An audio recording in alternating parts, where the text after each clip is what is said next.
Dans cette vidéo, je vais te dévoiler 10 règles en prospection B2B que tout entrepreneur devrait connaître. Petite précision, la prospection B2B, c'est le fait de s'adresser, de démarcher des professionnels ou des entreprises. Donc c'est de ça dont on va parler dans cette vidéo.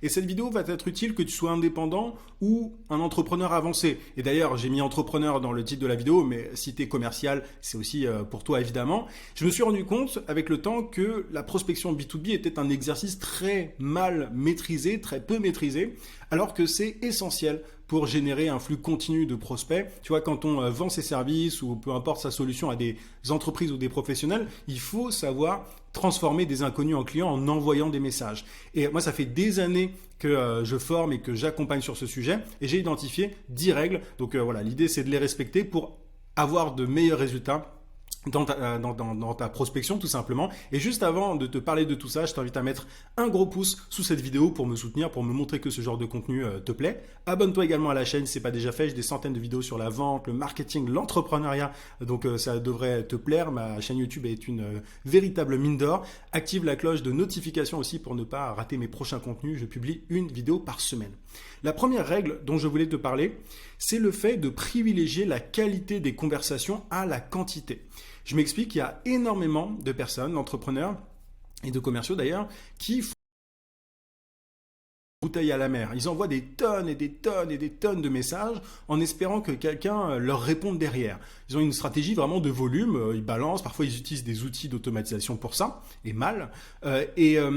En fait, si tu fais ça, tu vas être noyé dans la masse parce que tout le monde fait ça aujourd'hui. Il y a beaucoup de gens qui comptent sur le volume. La meilleure chose à faire, là, vraiment c'est impératif, c'est de privilégier la qualité. Il faut que tu crées un véritable lien avec ton prospect, que tu t'intéresses à lui, que tu prennes le temps en fait d'échanger avec lui plutôt que de lui balancer comme ça un message en espérant qu'il réponde, et souvent un message très frontal, très agressif, trop direct en fait.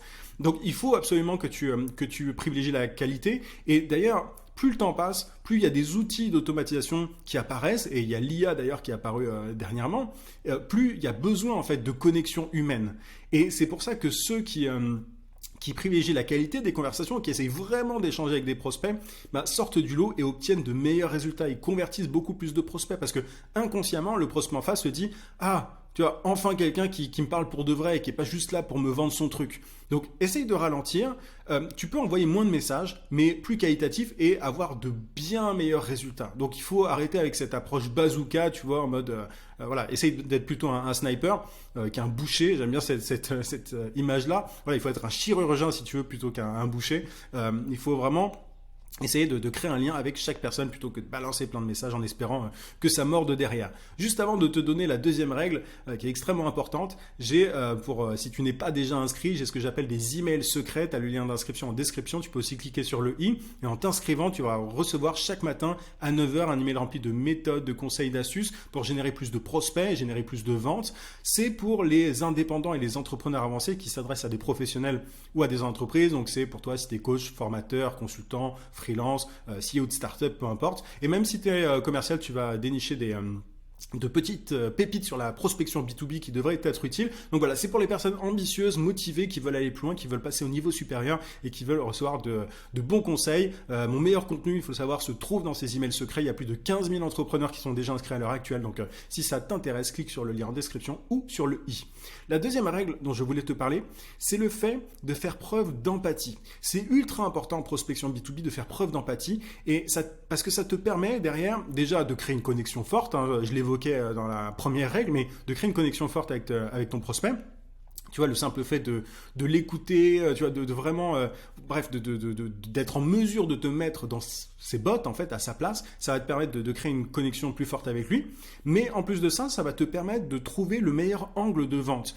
Tu vois, je m'explique, quand tu es au téléphone avec un prospect, parfois tu as une idée, tu vois, d'angle de vente. Tu te dis, voilà, moi, mon service, il permet de gagner du temps, par exemple.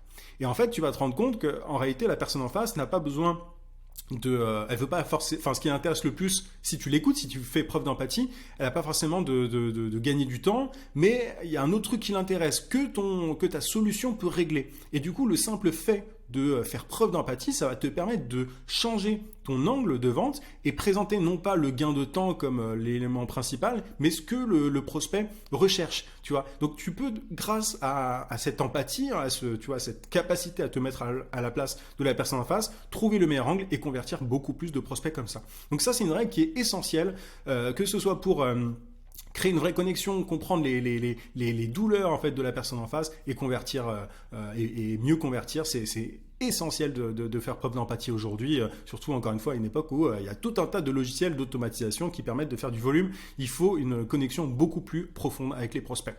Autre règle, il faut viser la tête. Qu'est-ce que ça veut dire? Ça veut simplement dire qu'il faut contacter les décideurs. Quand tu es dans le B2B, tu as plein de ce que j'appelle de sentinelles. Les sentinelles, c'est les personnes c'est un peu la garde rapprochée, tu vois, du décideur. C'est le chef de projet, c'est la secrétaire, c'est l'assistant, bon bref, il y a tout un tas de, peu importe les secteurs, les domaines, il y a tout un tas de sentinelles qui existent et il faut pas viser en fait ces sentinelles, il faut pas viser ces personnes qui sont des espèces encore une fois de protection avant de protection mise en place par le décideur pour pas trop se faire embêter.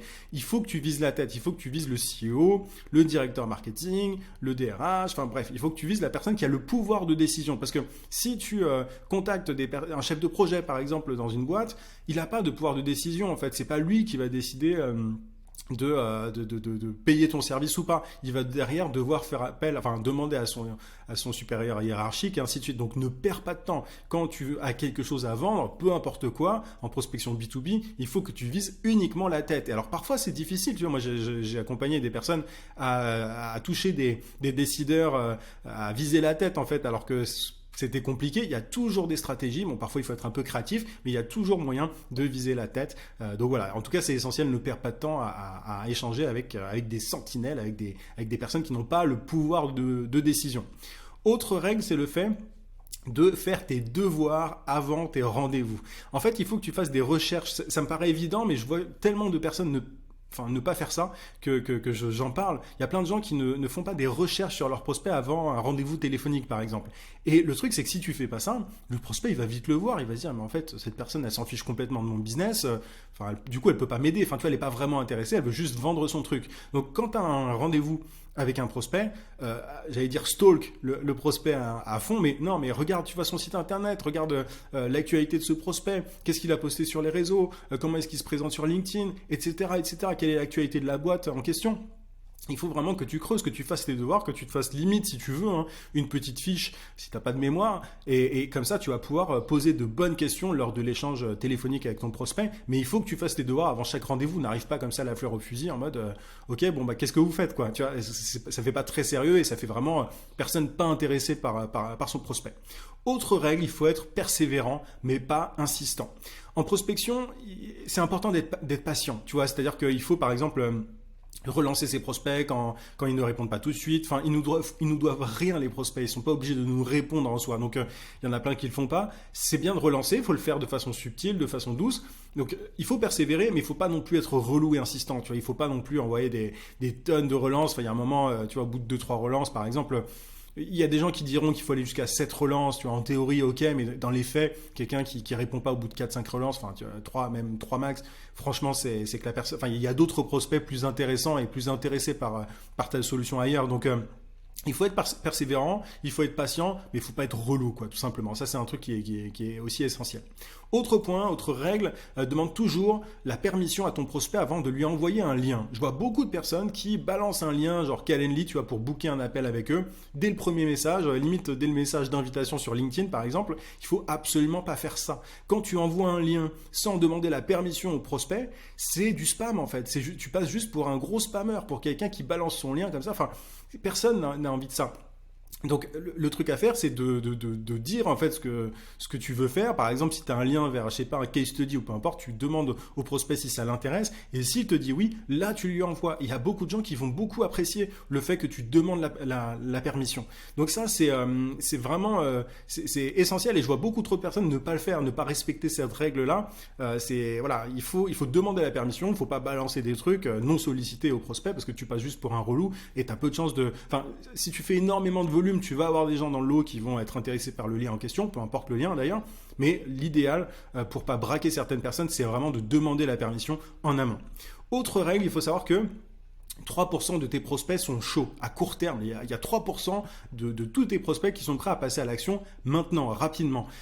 Et la meilleure chose à faire, c'est de penser long terme en gardant le contact avec tes prospects moins chauds aussi. Parce que si tu te concentres uniquement sur les prospects chauds, sur le 3%, tu vois, les 3% de personnes qui sont prêtes à passer à l'action immédiatement, oui, tu vas avoir des contrats, oui, tu vas gagner de l'argent, mais tu vas laisser énormément d'argent sur la table. Donc, il faut faire du lead nurturing, tu vois, alimenter, apporter de la valeur à tous ces prospects qui sont moins chauds parce qu'ils pourraient tout à fait être intéressés par ta solution dans 6 mois, dans 1 an. Et ce sont les personnes qui pensent long terme et qui apportent de la valeur sur le long terme, qui génèrent plus de contrats. Donc évidemment, focus sur les 3%, mais derrière, fais du lead nurturing, apporte de la valeur, prends des nouvelles, relance, et tu vas pouvoir décrocher beaucoup plus de contrats en faisant ça.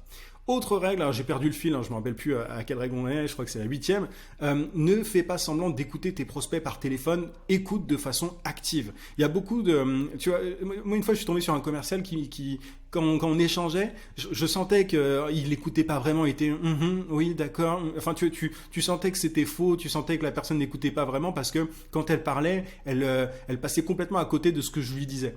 Donc... ça c'est important, il faut que tu écoutes de façon active parce que c'est comme ça que le prospect, encore une fois, va mieux se connecter avec toi, qui va se dire que tu as la solution pour lui parce que tu le comprends pour de vrai et voilà, tu auras beaucoup plus de chances derrière de lui proposer aussi d'avoir un bon angle de vente et de convaincre ton prospect comme ça. Donc ne fais pas semblant d'écouter, ça se voit, ça se sent, les prospects le sentent, il faut que tu sois vraiment actif dans l'écoute et c'est comme ça que tu auras beaucoup plus de prospects et de clients en B2B. 9e règle, ne mise pas tout sur les outils, sur les logiciels, je l'ai évoqué, mais les outils sont très utiles et moi-même j'en utilise, tu vois, j'utilise des outils d'automatisation, c'est très bien, mais ils sont pas magiques. Il faut avoir une stratégie, il faut que tu élabores ta stratégie avant de foncer sur les outils. Je me suis rendu compte, moi, avec le temps, qu'il y a énormément de gens qui n'ont même pas de stratégie, qui n'ont même pas un message de marketing clair et qui vont se ruer sur des outils d'automatisation, sur des logiciels. Et derrière, qu'est-ce qui se passe à ton avis ? Ils n'ont pas de résultats. Ils n'ont pas de résultats et ils viennent me voir après en me disant « Ouais, j'ai pas de réponse, etc. » Mais oui, mais parce que tu n'as pas de stratégie, tu n'as pas de message marketing fort, tu n'as pas de proposition de valeur claire. Donc, c'est bien pour gagner du temps, les outils, mais il ne faut pas tout miser dessus. Il ne faut pas croire. Parce que le marketing de ces outils est souvent très bon. Ils mettent en avant le fait que tu vas... pouvoir décrocher des contrats quasiment sans rien faire, etc. C'est du marketing. Mais derrière, si t'as pas les bases, si t'as pas les fondations, tu vas pas pouvoir en tirer profit. Donc, ne te rue pas sur les logiciels. Il vaut mieux même d'ailleurs faire les choses à la main au départ et ensuite automatiser. C'est beaucoup mieux de faire ça parce que c'est comme ça que ça marche. Mais voilà, ne crois pas que les logiciels vont sauver ton business ou te permettre de décrocher des contrats sans rien faire. C'est complètement faux. Dernière règle dont je voulais te parler, c'est le fait d'être régulier et de mettre en place une routine de prospection. Je vois beaucoup d'entrepreneurs prospecter une fois tous les 36 du mois. Et à cause de ça, ils n'ont pas de contrat en continu. Et tu vois, ça t'est peut-être déjà arrivé, tu as plein de contrats un mois, donc tu t'arrêtes de prospecter, le mois d'après, tu n'as plus rien, donc tu prospectes, c'est la panique, et il faut absolument que tu aies des résultats rapidement, sauf que ça ne marche pas comme ça. Ce qu'il faut faire, c'est prospecter en continu, c'est créer de la conversation en continu avec des prospects, même quand tu n'en as pas besoin, parce que le jour où tu en auras besoin, c'est là que les contrats vont pouvoir arriver, c'est là que tu vas pouvoir convertir. Donc il faut que tu mettes en place une routine, que tu sois vraiment discipliné, tu te crées un cadre, tu te fixes à un moment où tu prospectes chaque semaine ou chaque jour, enfin voilà, tu fais ça de façon carrée à des moments précis de la semaine. Et tu t'y tiens. Et peu importe qu'il neige, qu'il vente, tout ce que tu veux, tu t'y tiens. Et c'est comme ça que tu vas avoir des résultats dans la durée.